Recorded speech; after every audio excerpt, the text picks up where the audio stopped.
Ladies and gentlemen, welcome back to yet another Musical People and Journeys rock album review. And welcome to my crew, to Trish, to Dom, to Ian, to Dave the Legend.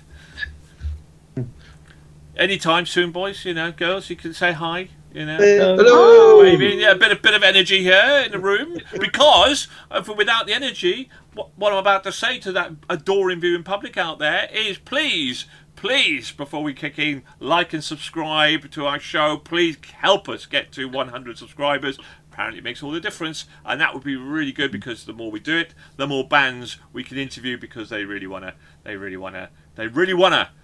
do something with us. And I lost my thread, but who cares? So swiftly moving on. Today, what is today's all about? We are reviewing 2 brand new album releases. We are then going to mash them up, vote for them, tell you which one we think we're going to buy, rate them for our viewing pleasure or listening pleasure out of 20. And if it gets more than 20, it could well get into our hollowed turf of our Hall of Fame. So, who have we got on today's show? We are reviewing Roadwolf and Midnight Lightning, and they are going to be up against Elegant Weapons and Horns for the Halo. Bum, bum, bum. So, without further ado, let's kick off then with Roadwolf and Midnight Lightning. Roadwolf, who are they? They are a Austrian heavy metal band and hard rock band formed in 2011. They're currently signed to Napalm Records, and Roadwolf was formed by Wiener Neustadt, probably wrong, in 2011, and played their very first concerts on the 6th of June of that year. The band released their debut album Unchain the Wolf on the 20th of January 21, so been around a while before they got their debut album. Established the band's delivery of classic heavy metal with inspiration from legendary heavy metal and rock artists of the 70s and 80s such as Priest, Saxon, UFO, Dio and Ozzy Osbourne. And since the release of their debut album, Roadwolf has performed at renowned metal festivals such as the Wacken Open Air, and notable bands and artists such as Enforcer, Skullfist, Bullet and lots of others. On the 17th of 23, the band announced they would release this album, Midnight Lightning. So there we go. Right, well, I certainly have never heard of Roadwolf before. It's not surprising, because they're fairly new on the block in terms of albums. Well, it's only one place to start, and that is with the legend Dave. So, Dave, what about Roadwolf? You heard of them? Seen them? No. What do you think? No. Yeah, I really enjoyed this. I mean, they've got a very 80s sound, and I think you've got 2 choices. If you've got an 80s sound, you can either try and bring a more modern feel to it and try and make it your own, or you can just really lean into it, and that's exactly what they do. And they pull it off really, really well. The album comes out swinging, doesn't really let up. It's got a very good energy throughout the album. Some really well-written songs. Musicianship remains at a decent level, and there's plenty of opportunities to break out the air guitar. Few issues, though. It is in danger of getting a little bit repetitive at times. The only ballad on the album is stuck right at the end, and I think if you just moved it nearer the middle, just broke things up a little bit, I think it would have worked a hell of a lot better. And also the ballad itself is by far the weakest track on the album, and falls short of the standard that they have set out through the rest of the album, which is a real shame, because the last track often is the one that sticks in your memory as well, because it's the last thing that you hear of the album, and to end on a bit of a down note for me was a bit disappointing. But overall, though, great effort. Trish, come on. I mean, I'm expecting big... What would make you think that? I don't know. History. Okay. From the first chords of the opening track, On the Run, I'm like, hello, I know I'm going to like this. It's fast, furious, smacks you in the face with pure rock, and that's how the rest of the album continues. Drums, guitar riffs galore, especially on Mark of the Devil. The middle of this song has a full-on guitar riff solo. They have a sound akin to Iron Maiden to me, which is heavier than my normal classic melodic rock that I'm known for having a sweet spot for. Then wham, the album has a change of sound to the previous heavy tracks with Supernatural. And Roadwolf have hit my sweet spot with this track. It's an absolute blinder for me. High Under Pressure made me smile with a saxophone in the middle of it. because you are so not expecting it from all the previous tracks musically. Then again, the album surprises you at the end, finishing on a haunting ballad, Isolated Hearts. This album has everything a rock lover wants, and all I can say is thank you, Nigel, for bringing this to the table and adding to my Music Keepers collection. Well, we might as well just get the 5 out of the way now, then, mightn't we? Okay, so Dom, let's move over to Dom then. Dom, talk to me, Roadwolf. Did you want to get on the road with the wolves, my friend? Did I want to? I don't know. It's probably not what you'd call the most original sound in the world, shall we say. It's kind of like what I would imagine would happen if you asked ChatGPT to produce an album, based on Judas Priest, Dio, chuck in a bit of Bruce Dickinson vocals, and then you'd probably get Roadwolf would come out the other end. You know what I mean? Saying that, though, it is very tight. It is a really tight album. They do sound good at times, although sometimes I think his voice strays a little bit more from Bruce Dickinson and it goes a bit Axl Rose, and then I start to get the heebie-jeebies. It all goes wrong for me then. But despite that, if you just wanted to listen to some really good old heavy metal music, well, you'd put on Saxon, wouldn't you? Let's be honest. Or you'd put on Black Sabbath. But if you couldn't find them, then you'd probably put Roadwolf on, because it rocks, yeah. Right, talk about the other 5 banker. Moving on. Ian, let's... Well,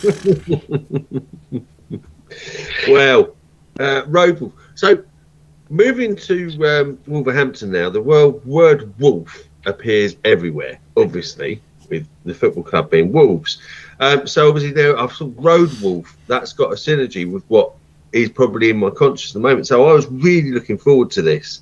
I think it's a great name for a band as well, the rock one. I thought it was a solid, thumping rock album with good metal edges.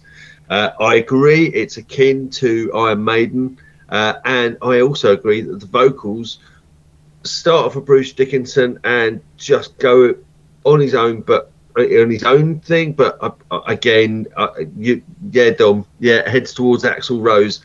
And I'm not a huge Guns N' Roses fan. I respect them, appreciate what they do. Not a huge fan. So for me, it just yeah. I'll just leave then, shall I? No. It's personal preference, but I do respect. I respect them absolutely. I thought that actually this will cause a fight between me and Dave. Now, I thought that "Isolated Hearts," the rock ballad, was a fantastic. Oh, we appear to... Even the internet doesn't agree with that. I know, right? Yeah. So, sorry, you froze completely there, Ian. You froze. Yeah, right in the middle of saying how amazing... Yeah, you totally froze. And then and Dave said the internet also disagrees with you. So, there we go. So, Isolated Hearts, mate, you were saying it was a fantastic ballad. Yeah, absolutely. Anthemic 80s rock ballad. Absolutely brilliant. But if you don't like 80s rock ballads, you're not going to like that song. I enjoyed the album, but I didn't think anything stood out as new or... if I want to listen to Iron Maiden, I'm going to listen to Iron Maiden. So there's nothing there. So for me, it's not a re-listenable album. That's not to say it was bad. It's a good album, but I would probably choose something else that they're maybe not trying to sound like, but they do sound like for me. Although I did listen to Isolated Hearts a few times, because I do love a good anthemic 80s rock ballad. Cool. Well, like Trish, this is my sweet spot. Well, I have a lot of sweet spots, but this is one of them. And this was a fantastic album. It really was. It really rocked. It was tight. And yes, definitely I had Maiden, particularly with with the Sons of the Golden Horde was a real kind of classic kind of Iron Maiden kind of lyrical track, but with its own kind of twist on it. And and they spruced it up. I mean, they did bring it in there. To be honest with you, I've listened to the latest Iron Maiden album, and whilst it's great, it's just too long, and it's just too they've moved into like we want to be more artistic and more dirgy, and whereas you go, oh god, why can't you just come and just play it like, if you look at Love or Hate, the Metallica, for example, brought out their next album, and it was just pure, unadulterated, simple, fantastic Metallica, and a lot of rock bands who try to play in this space, they get it wrong. They're not tight. The music, they just harp on with exactly the same kind of tunes. This was very highly influenced, but I think they thought they brought their own kind of vibe to it as well. And I like the fact they varied it up. I love Guns N' Roses. I loved Iron Maiden. The vocals were clean. The songs were simple. There were driving guitars. You couldn't go wrong. You could not go wrong. It wasn't the most perfect album, but it was a damn fine album. And the other song I absolutely loved was Mark of the Devil. What a class, what a cracker, what an absolute belter of a tune. Loved it. Really good album. I thought I thoroughly enjoyed this album. It was absolutely terrific. Really, really, really, really good. So, right, who would they be up against? Well, we are looking at Elegant Weapons and the album, which I think aptly describes the folks here of Horns for Halo. Okay, because we're all real little devils. Let's be honest about it. So who are Elegant Weapons? Elegant is a metal supergroup composed by guitarist Richie Faulkner from Judas Priest, vocalist Ronnie Romero from Rainbow, drummer Christopher Williams from Accept, and bassist Dave Rimmer from Uriah Heep. The band announced formation only last year, October 2022. The band's demo album was produced. This album is produced by Andy Schneep, whoever he is, and it's set to release now. So, wow. Okay, there's obviously not a massive amount of background because they're a brand new supergroup album. Let's find out, shall we? Trish, then. Was this a really good mashup for you? Elegant Weapons, talk to me. This album had fantastic guitar riffs. Blah, blah, blah, blah. Put my teeth in. Right. Fantastic guitar riffs of an opener before the vocals and drums hit in on Dead Man Walking. The first 3 tracks are straight hit-in-your-face metal, then follows a sexy, sleazy, slow number, Ghost of You, with the gravelly vocals of the lead singer and mesmerising guitar playing. For me, Horns for Halo and Dirty Pig are my favourite tracks, and for the pure reason, like the title of Dirty Pig, they are right down mean, moody and dirty pure rock metal tracks that you immerse yourself in. And I love that experience where music draws you into it and you feel the music. Oh, Dom. Yes. This was, if you want big, boisterous, kind of melodic metal anthems, then, it's no surprise that a supergroup composed of all of these different influences is going to deliver that for you. It's big, it's fun, it's as tight as anything, I would say, as well. And the bass and the drums and stuff are really giving it a load of kick. The vocalist, what's his name, Ronnie Romero, he's like a pretty amazing, because these are old guys now, aren't they? These are some pretty hard rockers, and it shows. So it's kind of like, for me, it was a load of fun.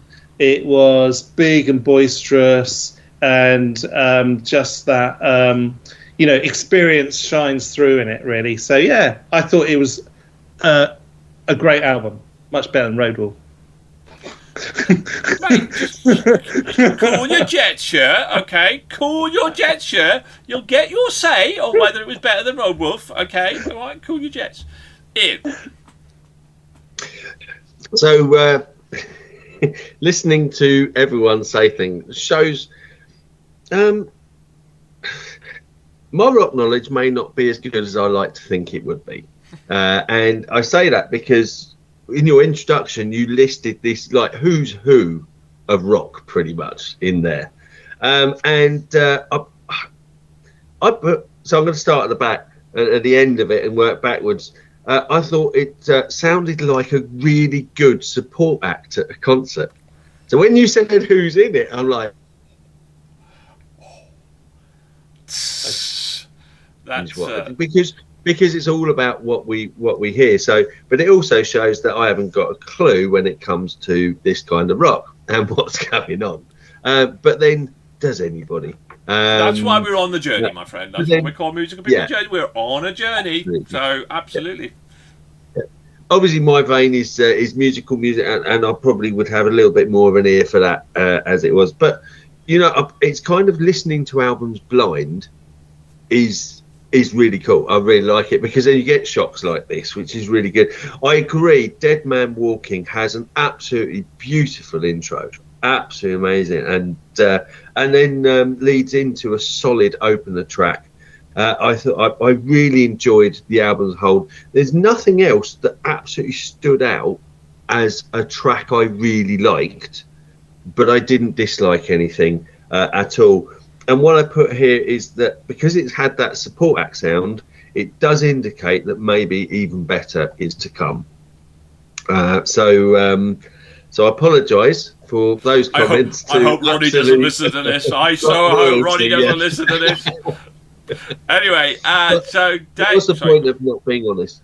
What's the point of not actually being honest? Absolutely right. Yeah. It's what's fun. I'm be amazed if Ronnie listened to this, to be very honest with you. But anyway, Dave, Elegant Weapons, was it elegant for you? I'm going to struggle a bit on it. This one, I'm afraid. It's a solid hard rock album, but for me, it was just very middle of the road. There's nothing stand out or memorable about it for me. When I was actually making my notes, I actually had to specifically listen to this before I actually wrote any notes because I couldn't actually remember the album. I was like, I know I listened to it, but I can't remember anything about it. I mean, it's not to say that it's bad. What they do really well, which, I mean, the pedigree that you talked about, it does shine through, but I just think it could have maybe been helped with a little bit more of a change of pace at times.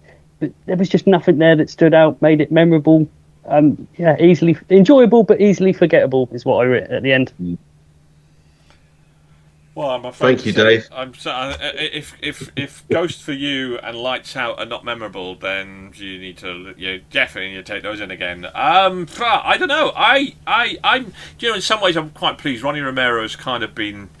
He's been doing all sorts of stuff and appearing all sorts of things really, and I personally think that he's doing a lot of comedy. I think he's probably, for me, I haven't heard the best of Ronnie Romero for some time. To be frank, he's done a lot of compilations and stuff as well.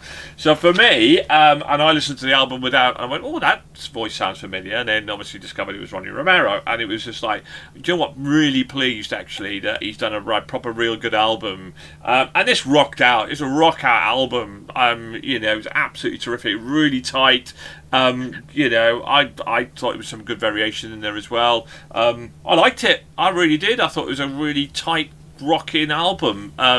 Very similar, I think, to Roadwolf in its vibe and its stuff. Maybe a little bit more original because it had these artists in there, but they obviously brought all of their styles through it. So very much an 80s kind of 90s kind of rock album in that sense as well. Didn't reinvent the wheel, but it was tight and it was good and it was rock on. And when you get tired of listening to Guns N' Roses and Iron Maiden for the 80th time, but you still want that vibe, then you put these albums on. So for sure. But there we go. Right. Well, this could be a battle, but that's what we're here for, isn't it? This could be a real battle. So Ian, let's start with you then. Roadwolf. Roadwolf got 3 from me. 3. Dave. 4 for me. A 4. Ooh. Trish. Shock. 5. Surprise. 5. And Dom. 2.5. 2.5. He's a hard boy, isn't he? 4.5 from me. There's been a lot of great albums, and while this was in its niche very good, didn't quite make the 5 for me. So what we got 9.5, 14.5, 17.5. It's only gone and done it. 20 crawls in. I'll just check those scores again. 13.5. No, it hasn't. My apologies. I could check that again. 8.5, 13.5, 16.5, 19. Just short. Thanks to Dom. Well, when Ronnie listens to this, he's going to be going on about Ian and Dom. Support act. It's only 2.5. You'll never get backstage passes, my friends. You'll never get backstage. Anyway, right, let's find out. No, sorry, that was wrong. It's about Ronnie's about to come. Ronnie might be singing your praises. Roadwolf, that was Elegant Weapons then. Ian. I got 3. Both would have got 2.5, but they both had a standout track for me, so it edged both to 3. And which one would you buy? You've only got so much money to buy one album, my friend. If I had to buy, I would buy Elegant Weapons. What? Even though they're a support act? Even though you have wolves all around wolves?